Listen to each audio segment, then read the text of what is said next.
Hello. Holy Gospel of Jesus Christ according to Saint Matthew, chapter 13, verses 47 to 53. Jesus said to the disciples, "The kingdom of heaven is like a net thrown into the sea, which collects fish of every kind. When it is full, they haul it ashore and sit down to put what is good into buckets. What is bad they throw away. Thus, it will be at the end of the age. The angels will go out and separate the wicked from the righteous and throw them into the fiery furnace, where there will be wailing and grinding of teeth." "Do you understand all these things?"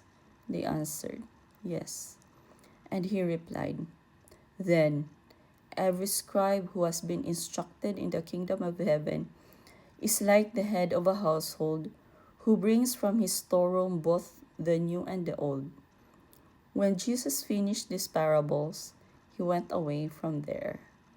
Lord to you, Lord Jesus Christ. Lord to God. God bless you all.